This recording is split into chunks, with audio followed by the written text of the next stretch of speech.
नमस्कार दोस्तों, आप लोगों का स्वागत है हमारे इस YouTube channel Rinkesh psychology facts में। अगर वीडियो अच्छी लगे तो वीडियो को लाइक शेयर, चैनल पर आप नए हो तो चैनल को सब्सक्राइब जरूर करें और कमेंट बॉक्स में जाकर हर हर महादेव जय बागेश्वर धाम सरकार जरूर लिखें। दोस्तों, सच्चे दिल से इस नियम को मानने वाला व्यक्ति भगवान भोलेनाथ जी को बहुत ही प्रिय होता है। दोस्तों, अब बात करते हैं महाशिवरात्रि के अवसर पर आपको क्या गलती नहीं करना चाहिए जिससे भगवान भोलेनाथ क्रोधित ना हो। दोस्तों, चाहे कुछ भी हो जाए, महाशिवरात्रि के दिन मांस मदिरा का सेवन गलती से भी मत करना, नहीं तो आपके साथ कुछ भी हो सकता है। महाशिवरात्रि के दिन देर तक कभी ना सोएं, इससे आपका भाग्य बिगाड़ सकता है। भगवान भोलेनाथ रूठ सकते हैं। महाशिवरात्रि के दिन दाल, चावल या गेहूं से बने पकवान नहीं खाना चाहिए। इस दिन आप सिर्फ फल, दूध, चाय और कॉफी ले सकते हैं। दोस्तों, अगर आप भगवान भोलेनाथ जी को प्रसन्न करना चाहते हैं तो इस दिन काले कपड़े भूलकर भी मत पहनना। इस दिन जितना ज्यादा हो सके भगवा रंग, यह लाल रंग का ही कपड़ा पहने बहुत ही शुभ और मंगलकारी माना जाएगा।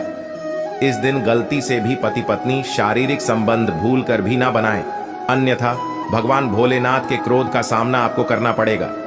इस दिन जितना ज्यादा हो सके दान पूर्ण करें। भगवान भोलेनाथ को अगर खुश करना है तो यह बातें गांठ बांध लें। दोस्तों, यह पाप कभी मत करना। महाशिवरात्रि के इस पावन अवसर पर शिवलिंग पर भूलकर भी यह चीजें मत चढ़ाना, नहीं तो जिंदगी भर आपको किसी बड़ी परेशानी का आपको सामना करना पड़ सकता है। आपका व्रत टूट भी सकता है। भगवान भोलेनाथ अत्यंत क्रोधित हो सकते हैं, जान लीजिए, नहीं तो आपके व्रत रखने का कोई भी फायदा नहीं। तो चलिए जानते हैं दोस्तों। नंबर 1, तुलसी। पौराणिक कथाओं के मुताबिक तुलसी को माता लक्ष्मी जी का स्वरूप माना जाता है। माता लक्ष्मी जी भगवान विष्णु जी की अर्धदांगिनी है। भगवान विष्णु शालिग्राम की पूजा में ही तुलसी का प्रयोग किया जाता है। ऐसे में शिवलिंग पर तुलसी का प्रयोग वर्जित है। यह आपको पाप का भागीदार बना सकता है। ऐसा अनर्थ कभी मत करना दोस्तों। नंबर 2, सिंदूर। सिंदूर एक प्रकार से श्रृंगार की वस्तु है जो सभी देवियों को चढ़ाया जाता है, परंतु भगवान भोलेनाथ बैरागी हैं और वह महाकाल है, इसीलिए उन्हें सिंदूर नहीं चढ़ाया जाता है। ऐसा पाप आप कभी मत करना दोस्तों। नंबर 3, शिवरात्रि के पावन अवसर पर जितना ज्यादा हो सके आपको भगवा रंग पहनना चाहिए। भगवान भोलेनाथ अति प्रसन्न होते हैं। इस दिन काले कपड़े पहनने से बचना चाहिए और मंदिर में काले वस्त्र पहनकर कभी प्रवेश न करें। दोस्तों, नंबर 4, हल्दी। सभी देवी देवताओं की पूजा में हल्दी का उपयोग किया जाता है, लेकिन कुछ का मानना है कि विनाश के देवता भगवान भोलेनाथ जी को अर्पित नहीं करना चाहिए, क्योंकि हल्दी सौभाग्य का प्रतीक है। दोस्तों, 5 केतकी के फूल। पौराणिक कथाओं के मुताबिक केतकी के फूल भी शिवलिंग पर नहीं चढ़ाना चाहिए, क्योंकि एक बार केतकी के फूल भगवान ब्रह्मा के झूठ में साथ दिया था। यह बात जानकर भगवान भोलेनाथ ने क्रोध में आकर केतकी के फूल को श्राप दे दिया।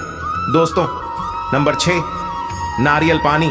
एक पौराणिक मान्यताओं के अनुसार ऐसा कहा जाता है कि शिवलिंग पर नारियल पानी नहीं चढ़ाना चाहिए, क्योंकि यह शुभ नहीं माना जाता। दोस्तों, नंबर 7, शंख जल। भगवान भोलेनाथ ने शंखचूर्ण नाम के असुर का वध किया था। शंख को उसी असुर का प्रतीक माना जाता है जो भगवान विष्णु का भक्त था, इसीलिए विष्णु भगवान की पूजा शंख से होती है, शिव की नहीं। दोस्तों, नंबर 8, तिल। यह भगवान विष्णु के मैल से उत्पन्न हुआ था माना जाता है, इसीलिए इसे भगवान भोलेनाथ को नहीं अर्पित किया जाना चाहिए। दोस्तों, नंबर 9, टूटे हुए चावल। भगवान भोलेनाथ को अक्षत यानी साबुत चावल अर्पित किए जाने के बारे में शास्त्रों में लिखा है। टूटा हुआ चावल अपूर्ण और अशुद्ध होता है, इसीलिए यह भगवान भोलेनाथ को नहीं चढ़ता। आप ऐसा अनर्थ सेट करना, चावल चढ़ाने से पहले ध्यान से देख ले, कहीं चावल टूटा हुआ ना हो, खास तौर से शिवरात्रि पर। यह चीजें भगवान भोलेनाथ को चढ़ाने से भी व्यक्ति का भाग्य चमक उठता है। भगवान भोलेनाथ होते हैं अति प्रसन्न। तो चलिए जानते हैं दोस्तों। नंबर 11, गंगा जल। भगवान विष्णु के चरणों से निकली और भगवान भोलेनाथ की जटा से धरती पर उतरी है, इसीलिए सभी नदियों में गंगा, परम पवित्र गंगा जल से भगवान भोलेनाथ का अभिषेक करने से मानसिक शांति और सुख की प्राप्ति होती है। दोस्तों, नंबर 12, गन्ने का रस और का प्रतीक माना जाता है। शास्त्रों में इसे बहुत ही पवित्र माना गया है। प्रेम के देवता कामदेव का धनुष गन्ने से बना है। देव प्रबोधनी एकादशी के दिन गन्ने का घर बनाकर भगवान विष्णु की देवी तुलसी की पूजा की जाती है।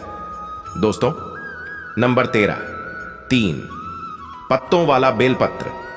3 पत्तों वाला बेलपत्र जो कटा फटा नहीं हो ऐसा भगवान भोलेनाथ को चढ़ाएं।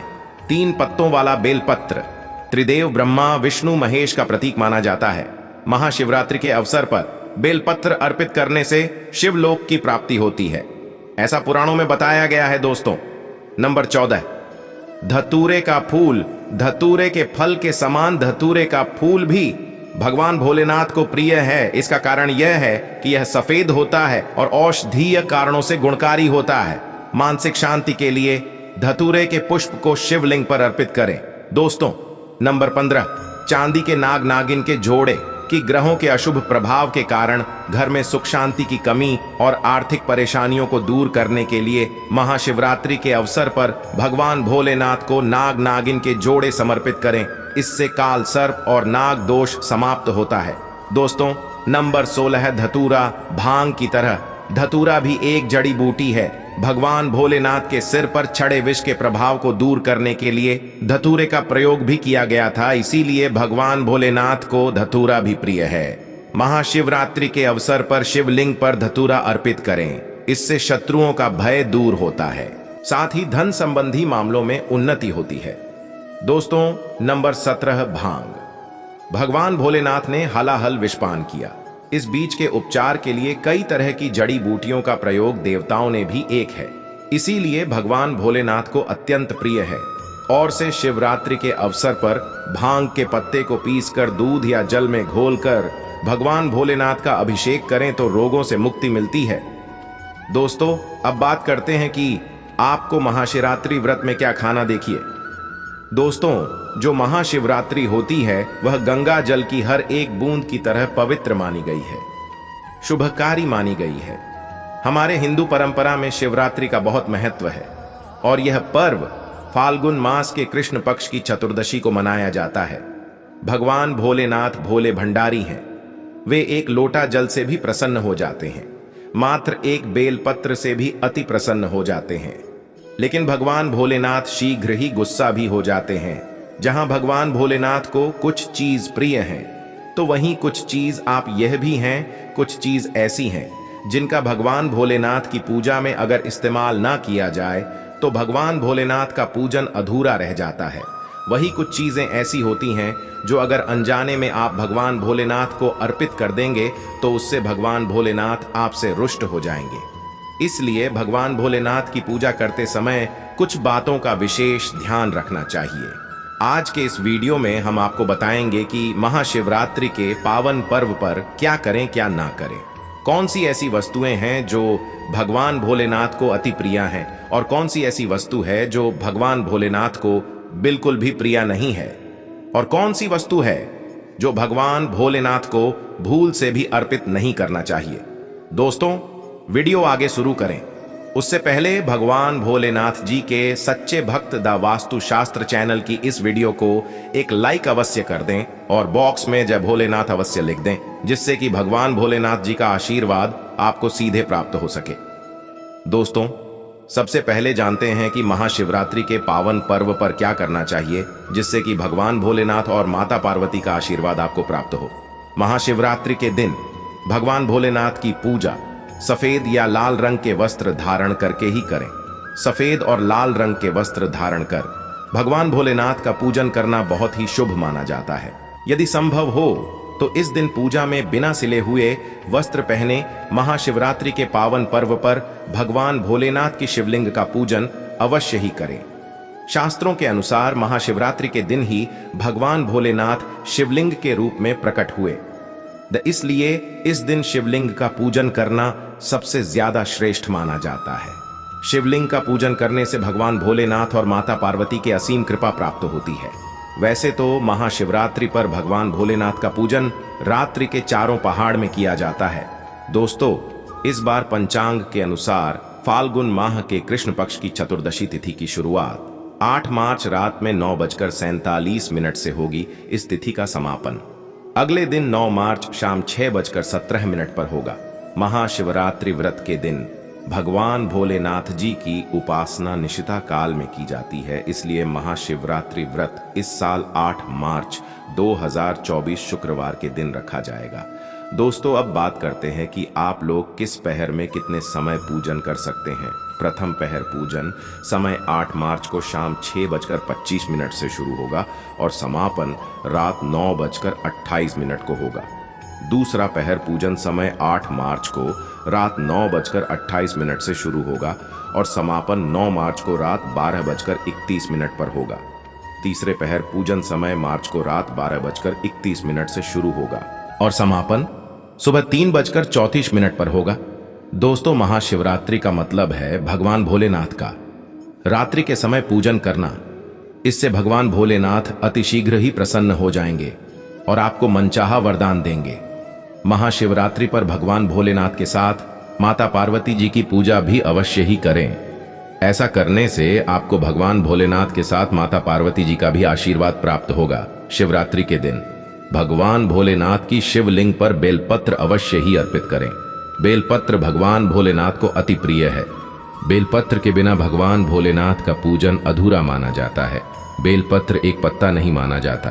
एक डांडी में जो 3 पत्ते जुड़े हैं उन्हें बेलपत्र कहा जाता है।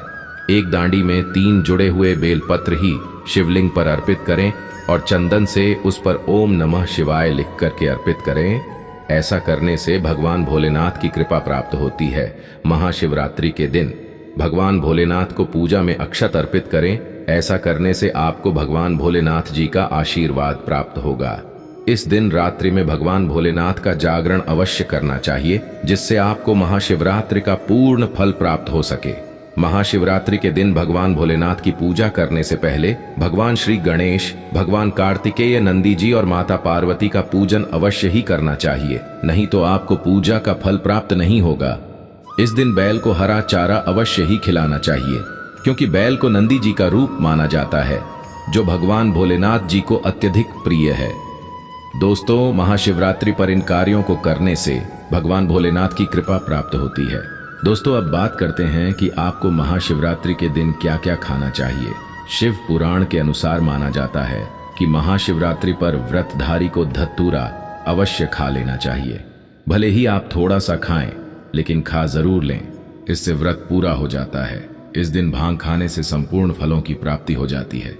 अगर आप भांग नहीं खाते हैं तो इसे थोड़ा बहुत छक लें, नहीं तो आपका व्रत अधूरा माना जाएगा। दोस्तों, महाशिवरात्रि के पावन पर्व पर भगवान भोलेनाथ और माता पार्वती जी की कृपा प्राप्त करने के लिए इन सभी बातों का विशेष ध्यान रखें, जिससे आपको व्रत और पूजा का पूर्ण फल प्राप्त हो और भगवान भोलेनाथ और माता पार्वती जी की आपको कृपा मिल सके। बहुत सी चीजें इस दिन के व्रत में ऐसी होती हैं जो आपको नहीं खानी चाहिए, और एक चीज ऐसी है जो महाशिवरात्रि के दिन जरूर खानी चाहिए, ताकि आपको इस व्रत का संपूर्ण फल मिले। महाशिवरात्रि के दिन बहुत से लोग व्रत रखते हैं। एक बेला उपवास रखकर कई लोग साथ भी भोजन करते हैं। महाशिवरात्रि का व्रत अगर आप रखते हैं तो ध्यान रखें, शरीर में पानी की कमी ना हो, इसके लिए अनार या संतरे के जूस का सेवन कर सकते हैं, लेकिन गन्ने का जूस मत पीजिएगा। महाशिवरात्रि के दिन फलाहार में सेब, संतरा, पपीता, केला, खीरा वगैरह खा सकते हैं।